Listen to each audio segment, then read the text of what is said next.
start with a question. How many of you know the person sitting next to you from before today? Interesting. So, do you remember the first conversation you ever had with that person? You know, conversations are links, okay? Let's imagine every conversation to be a tiny metal link. And every time you talk to a stranger, a metal link is formed. And every conversation that you have after that moment, the link gets stronger and stronger. And every day, each one of us meets so many strangers. The grocery guy, the cab guy, maybe the receptionist at a new office you went to. And with every conversation, we build new links. Until finally, at the end, we've created a kind of massive worldwide web of conversation. World Wide Web. It's a catchy word. I think I've heard that somewhere. That's it, right? A conversation. It's a fascinating thing. A conversation is an adventure. A conversation gives you a whole new perspective. A conversation opens a door. Conversations can make war, and conversations can make peace. And conversations define who we are as a human race. And think about this. Every single person in your life was once a stranger to you.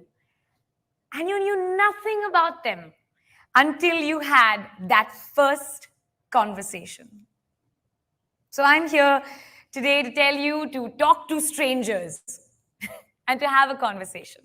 And I'm here to tell you how. 7 ways that you can make a conversation with almost anyone. I'm a radio presenter, and I love talking to people. I do. I love it. And I'm so glad that I do it for a living. Here's what my day's like, right? Every single morning, I go into an empty room, and I put on a mic, and I have a conversation with 1.6 million people that I can't see. Yeah. You know what the hardest part is, though? It's time. In a 4-hour show, I get 20 minutes.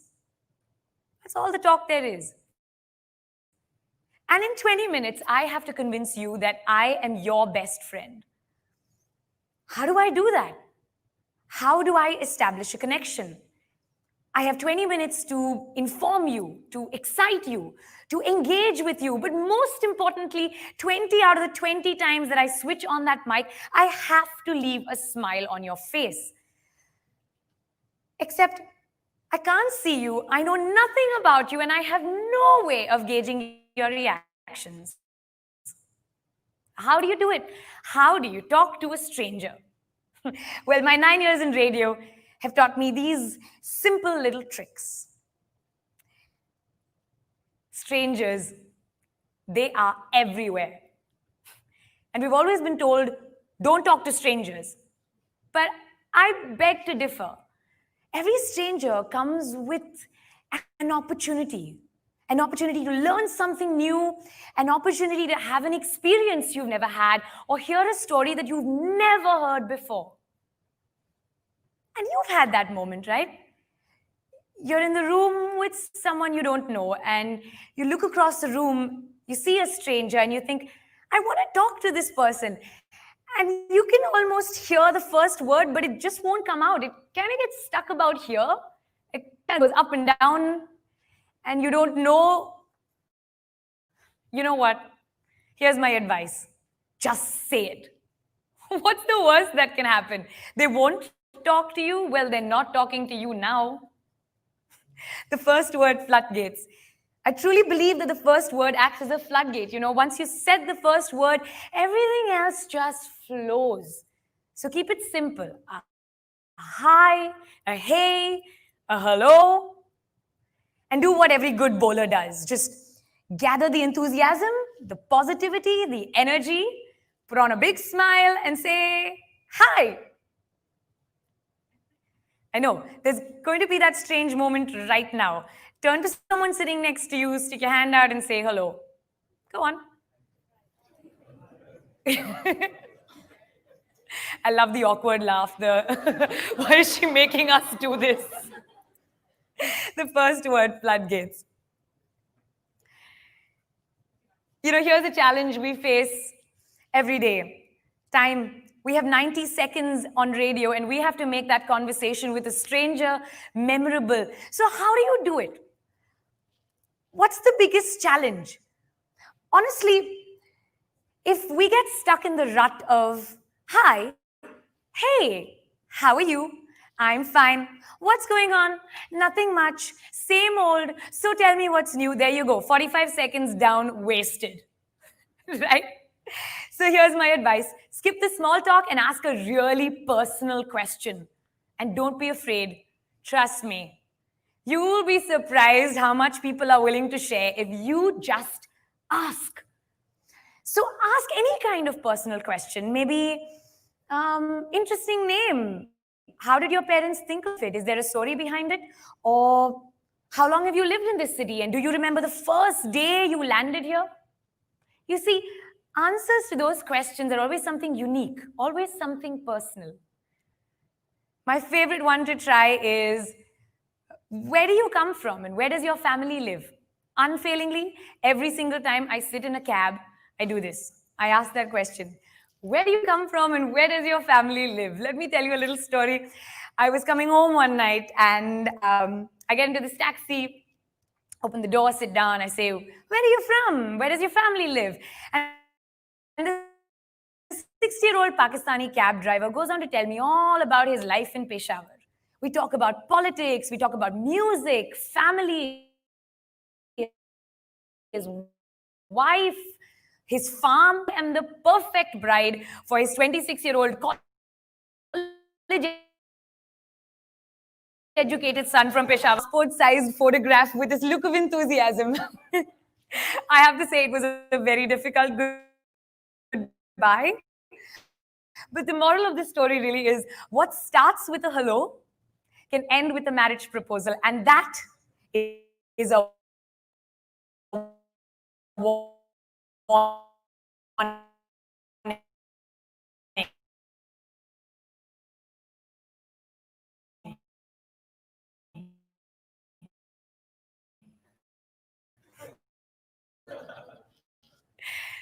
Step 3. Find the me. You start at that point and then move outward from there. You will find that all of a sudden the conversation becomes a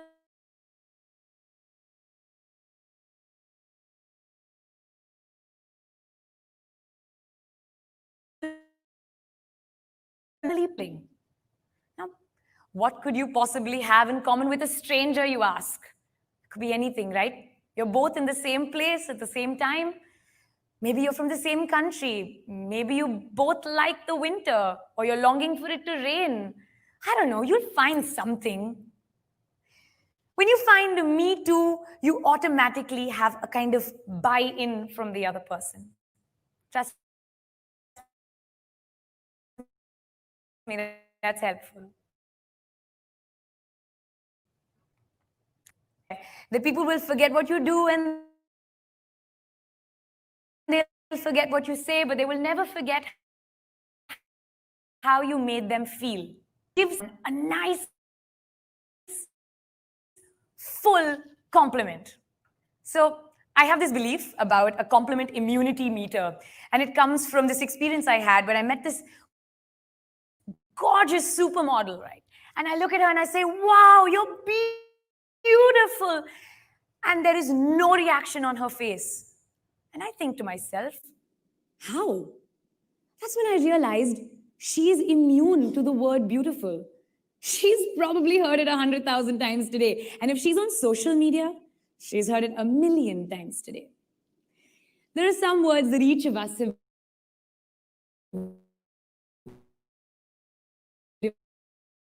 developed an immunity. Stay away from these. Genuine. And you don't have to lie. Really.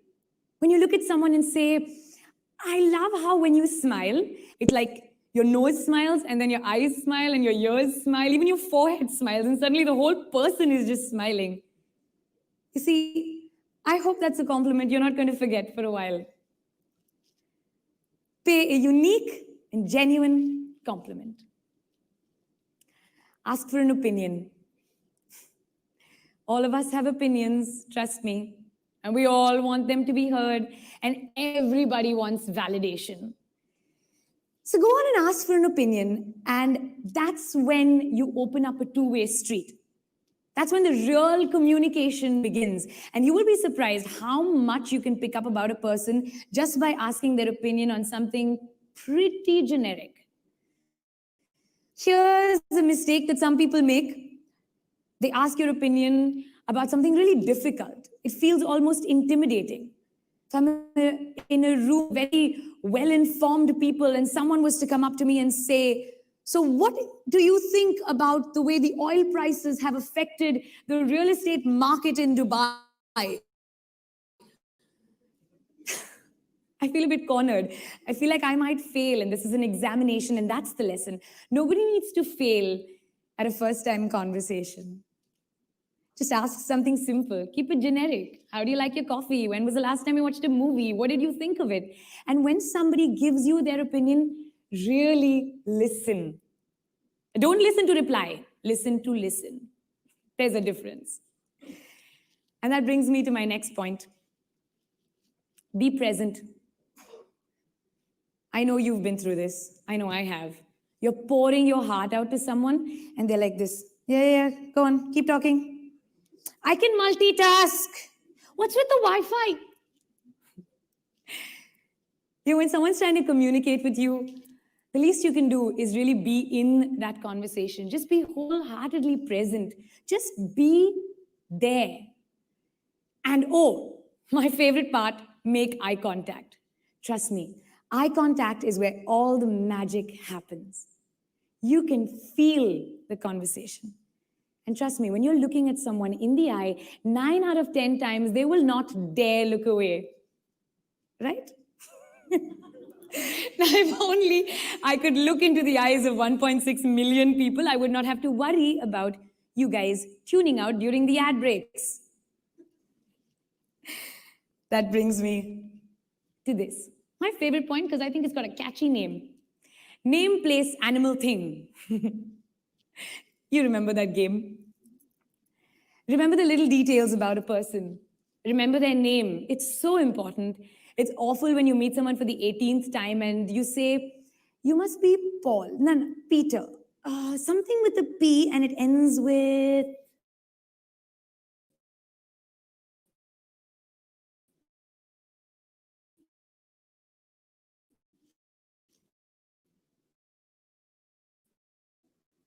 Important you're making them places they like to go to, the places they've been to, the places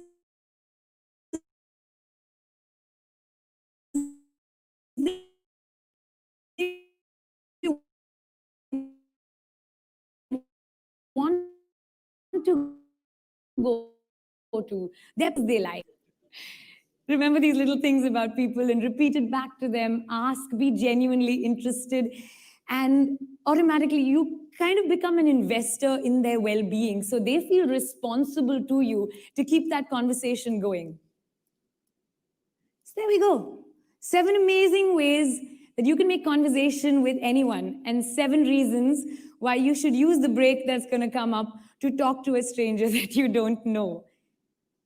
I'm going to end with this analogy. A conversation is like reading a book. You can turn to any page you want. You can flip to your favorite chapter. You can read as long as you want, and you can read what you want. And every person, trust me, is a really good book. And it saddens me so much that entire human lives are being boiled down to 140 characters and catchy headlines, because that's not what we are. We are not abridged versions.